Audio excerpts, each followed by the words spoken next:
SF 소설, 영화 등 그동안 과학은 다양한 장르와 만나 새로운 예술 작품을 만들어 왔는데요. 혹시 과학 연극도 있다는 사실 들어보셨나요? 재미와 과학, 이 두 마리 토끼를 동시에 잡은 코믹 과학 추리극이라고 하는데요. 게다가 배우들 역시 현직 과학 연구자들로 구성되어 있다고 합니다.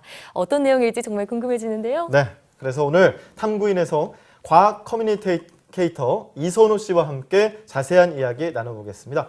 안녕하세요. 안녕하세요. 예. 네, 사실 과학으로 연극을 한다는 것도 좀 신기한데 코믹 과학 추리극이라고 들었어요. 네. 어떤 내용인지 자세히 소개 좀 부탁드릴게요. 네, 저희가 지금 현재 하고 있는 라이어라는 연극은 한국과학창의재단에서 2014년도부터 시작된 사이언스 나이트 라이브라는 성인 대상 과학 공연을 올해 처음으로 대학로 정통 연극 형태로 시도하고 있는 공연입니다. 네. 주된 내용은 과학에 열광하는 현승이라는 남자의 일상에서부터 시작되는 이야기인데 과학에 빠져 사느라 여자친구에게 차이기 일수인 청년을 돕기 위해서 과학 요정이 주변인들을 밀실로 납치하면서 이제 방탈출을 하기 위해 벌어지는 에피소드를 그리고 있습니다. 네. 재밌는 사실은 저도 현재 서울의대에서 장기 이식 분야를 연구하고 있지만 참여하시는 분들이 대부분 직접 연구를 하고 있는 젊은 현직 연구자들이며 기획 단계부터 함께 참여해 전문 연출가와 작가 그리고 연극 배우들과 함께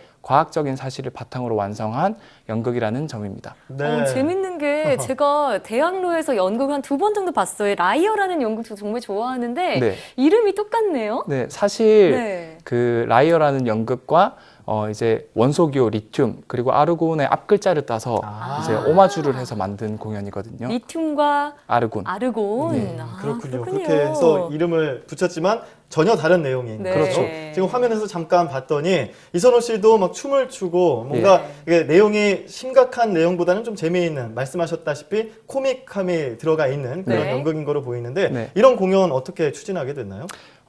사실 앞서 소개해 주신 것처럼 과학 커뮤니케이터라는 용어가 생소하게 들릴 수 있는데요. 해외에서는 과학을 대중에게 쉽게 알리는 과학 커뮤니케이터라는 직업이 중요한 직업군으로 자리 잡았지만 한국은 이제야 그런 문화가 자리 잡아지고 있다고 생각합니다. 네. 저 또한 제가 가지고 있던 과학적인 사고 과정을 주변 사람들한테 알려주는 걸 정말 좋아했는데 예.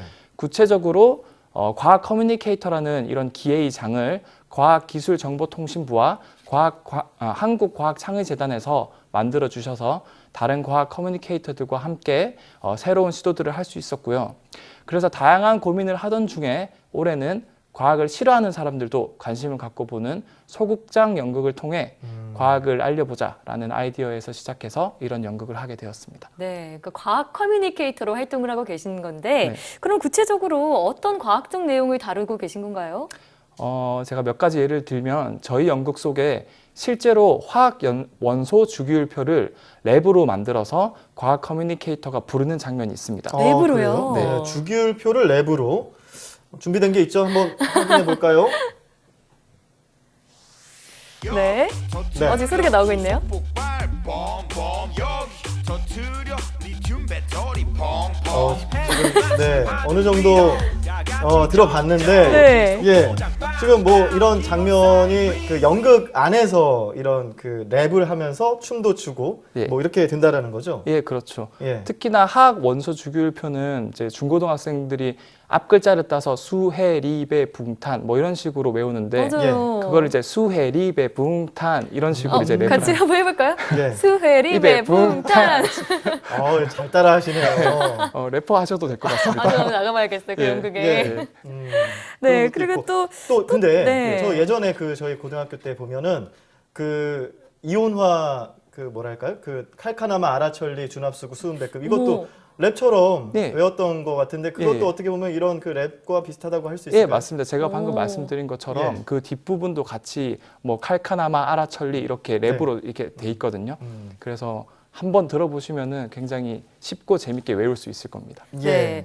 또 이런 연극을 구상하실 때 좀 참고하실 만한 자료들이 있었을 것 같은데요. 어떤 것들이었나요?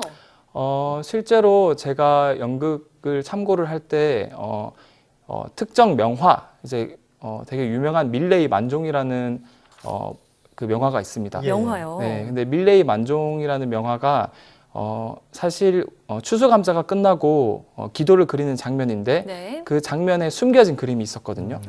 그 그림이 뭐냐면은 실제로 엑스레이를 통해서 투시를 해보았더니 네. 그 안쪽에 죽은 어린아이의 관이 보였습니다.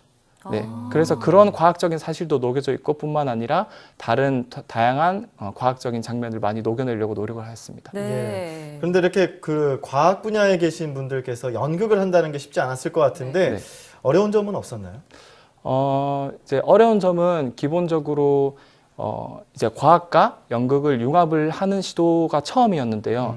그래서 과학이라는 그런 분야를 연극에 녹아내려는 부분은 그렇게 어렵지 않았지만 아무래도 연극이다 보니까 연기력이 많이 필요했습니다. 그랬겠네요. 예, 그래서 과학 커뮤니케이터 모든 분들이 다 표현력이 풍부해서 네. 그래서 쉽게 이렇게 잘 적응할 수 있었는데 저는 좀 연기력이 많이 부족해서 약간 로봇 연기 같다라는 표현도 많았고요. 그래도 네. 그거 나름대로 관객분들이 재밌게 봐주셔서 예, 그래서 재밌게 할 수 있었던 것 같습니다. 랩은 잘하시는데도 노래 연기에는 조금 소질이 없으셨군요. 예.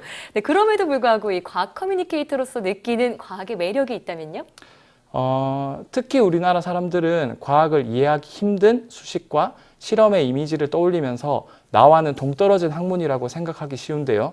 근데 하지만 저희가 연극이나 버스킹을 하면서 보여주는 과학적 공연들은 결코 전문적인 지식이나 화려한 실험 스킬 그런 것들이 필요한 게 아닙니다. 네. 이번 연극에서도 관객분들이 일반적인 연극보다 더 재밌고 도움이 되는 공연이었다라는 평들이 많았습니다. 그래서 과학에 조금만 관심을 가지면 삶이 즐겁고 또 유쾌해질 수 있는 매력적인 학문이라고 생각하시면 좋을 것 같습니다. 네. 자, 그러면 마지막으로 네. 이 과학 커뮤니케이터로서 앞으로의 목표는 무엇인가요? 사실 저는 과학 커뮤니케이터면서 동시에 현직 연구자입니다. 네. 그래서 항상 연구를 하면서 과학이 발전하고 전문화될수록 일반 대중과 과학 간의 괴리는 커지고 있다라는 걸 많이 느끼는데요. 무엇보다 중요한 건 대중과의 소통이고 이런 소통을 위해서는 바보 같은 질문도 쉽게 용인할 수 있는 문화가 만들어져야 된다고 생각합니다. 예. 그러기 위해 저는 제가 먼저 질문하고 또 질문을 잘 들어줄 수 있는 소통하는 과학자이자 과학 커뮤니케이터가 되고 싶습니다. 네. 그리고 마지막으로 저희 라이어 공연은 매번 이제 만석이 될 정도로 인기가 많은데 감사드리면서 11월 공연은 더욱 화려하게 준비를 했으니까 많은 관심 부탁드립니다. 예, 바보 같은 질문도 용인되는 시대가 또 이 라이어 공연을 통해서 계속해서 발전됐으면 좋겠습니다. 네.